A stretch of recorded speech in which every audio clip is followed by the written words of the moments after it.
one of the things that happens to me as a pastor is people call me and they want me to come because they're sick or there's something going on. But last week I got a call from somebody who has come to our church who is dying. And they called me and said, "Pastor, would you come?" And I said, "Sure, I'll be there. I'll be right there." And one of the things that I notice about people who are dying and who are sick is that they never ask to have their rewards brought to them or their trophies brought to them. But one of the things that they want most are those people, those relationships. When we're crowded around you one day, what are you going to want? You're probably going to want those loving relationships that you've had throughout your life. In 1 Corinthians 13:3, the Bible tells us this: "If I give everything I own to the poor, and even go to the stake to be burned as a martyr, but I don't love, I've gotten nowhere. So no matter what I say, what I believe, and what I do, I am bankrupt without love." Bankrupt without love. Now, one of the things that I've noticed is that the busier we get, the less time we spend in this idea of love. Isn't that true? You can become so busy with work and your job and your school and your career and everything, your goals and everything, that you can miss out on love. And one of the things that I've noticed is that God usually gets our leftovers. You know, we can become so busy that we start skimming on God and we don't have a Bible study and we're not in a small group and we're not really growing like we should because we're not spending time in His Word daily. There's other areas that we skip, and that is in our relationships with our family. Those people who are closest to us, we don't spend time, we don't spend the opportunity.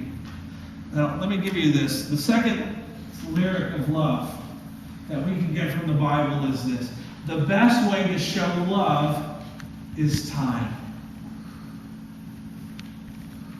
The best way that you and I can show love towards other people is time. In 1 John 3:8, the Bible says, "Little children, let us stop just saying we love people. Let us really love them and show it by what, guys? Our actions." Our actions, right? What is the most desired gift of love? What is the thing we want most? We want people's time. And you know what? Time is the most precious commodity that you own. If you give somebody a minute of your time, you're never going to get that minute back. If you give them an hour of your time, you're never going to get that hour back. If you give them your time, it is the most precious thing. Why is that? Because you're never going to get it back. Now, we can give up money for people to help because why? We can make more money. We can give up our houses, our treasures, whatever we've got to give up because we can earn it more. But when you give somebody your time, that is something you will never get back. And so time is one of the ways that we do that. It's the most valuable thing that we have. Now, guys, look up here for a second. Guys usually don't get this idea of time because they think things like this. You know, if I just provide for my wife, you know, if I put a roof over her head, if I make sure that there's food on the table, then I've done my part. But guys, let me just say this, and I've missed it before a lot of times. I've missed this area. Your wives don't want all that stuff. Your kids don't want all that stuff. You know what? My kid doesn't need another video game. You know what he needs? A dad. A father who spends time. You know what your spouse needs? Is somebody who spends time. You know, back in the 80s, there was this thing called quality time. You don't really hear too much about that these days. You know, it doesn't matter how much time you give them, as long as it's quality time. You know, that was a joke. What was the end result? Divorce is going through the roof. Kids are disconnected to their families. You know, that was a joke. What do we need to have to show love? We need time. You know, one of the things that happened to me yesterday, I'm just going to be totally honest with you and just be real with you. This is what happened to me the other day when I was studying for this message, okay? here I am thinking about you guys, loving you guys, and thinking about this message, and my son comes into the room as I'm on the computer typing. He comes into the room and says, Dad, would you come downstairs and watch this show with me? And these words are the words that came out of my mouth. I'm busy. I'm doing something, son. I don't have time right now. And then it just clicked in my head. You just wrote that you need to spend time, and you're about to get up on Sunday and tell everybody how time is needed. And I had to just wake up and say, God, you know what? You're right. And I just said, forget this. I got to go and spend some time with my kid. And so I did. Guys, we have to guard our time. Why? Because when it's gone, it's gone. One of the things I notice about my kids is they're getting older. I don't get to carry them around like they're babies anymore. I would love to do that, but they're not going to let me anymore.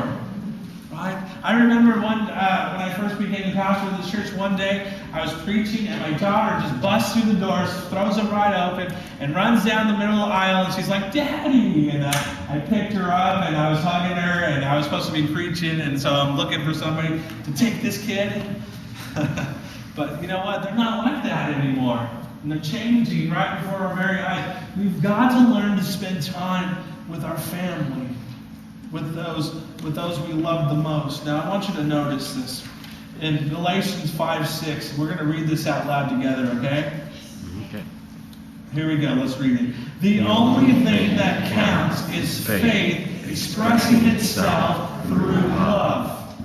The only thing that counts is faith expressing itself through love. There's this doctor by the name of Richard Swenson. He's one of the world's authorities on stress. He wrote this statement. He wrote this, and he says this: I've come to believe that the speed of society is as much responsible for the problems of personal and social dysfunction as any other single factor.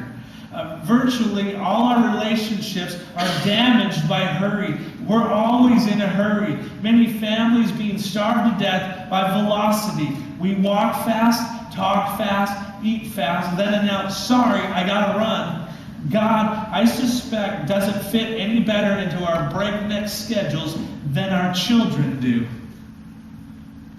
That's pretty clear, right?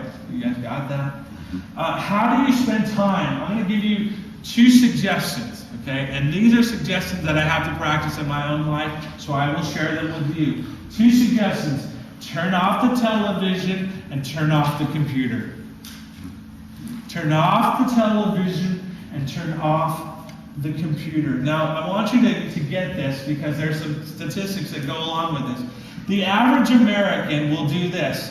They will sit in front of a television screen or video screen, or TV screen, the computer screen, and they work or they're playing for on average 6 hours a day. Are you guys following me? On average, the average person in America spends their time in front of a computer screen or television screen at least 6 hours a day. Now, I want you to get this. Let me just break it down for you, expand on it a little bit. 6 hours a day at 5 days a week. We're going to give you Saturday and Sunday off, even though those are the biggest TV days, right? Saturday and Sunday. That's 30 hours a week, right? 5 days a week. 30 hours a week for 1 year is 1,560 hours in front of a screen. Did you hear how long it is? 1,560 hours in front of the screen. Let me put this into perspective for you. That's 97 straight days of 16 hours a day in front of a screen. Did you hear that?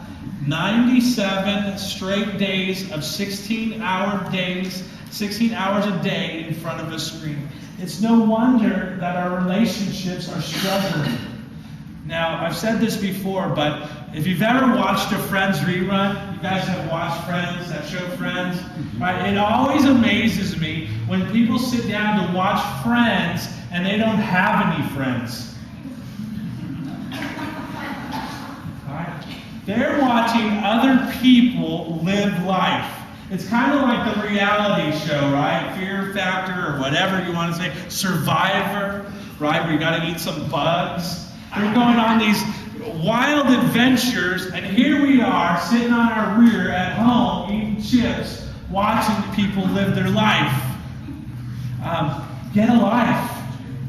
Turn the TV off. Let's spend some more time with our families and those people that matter most to us.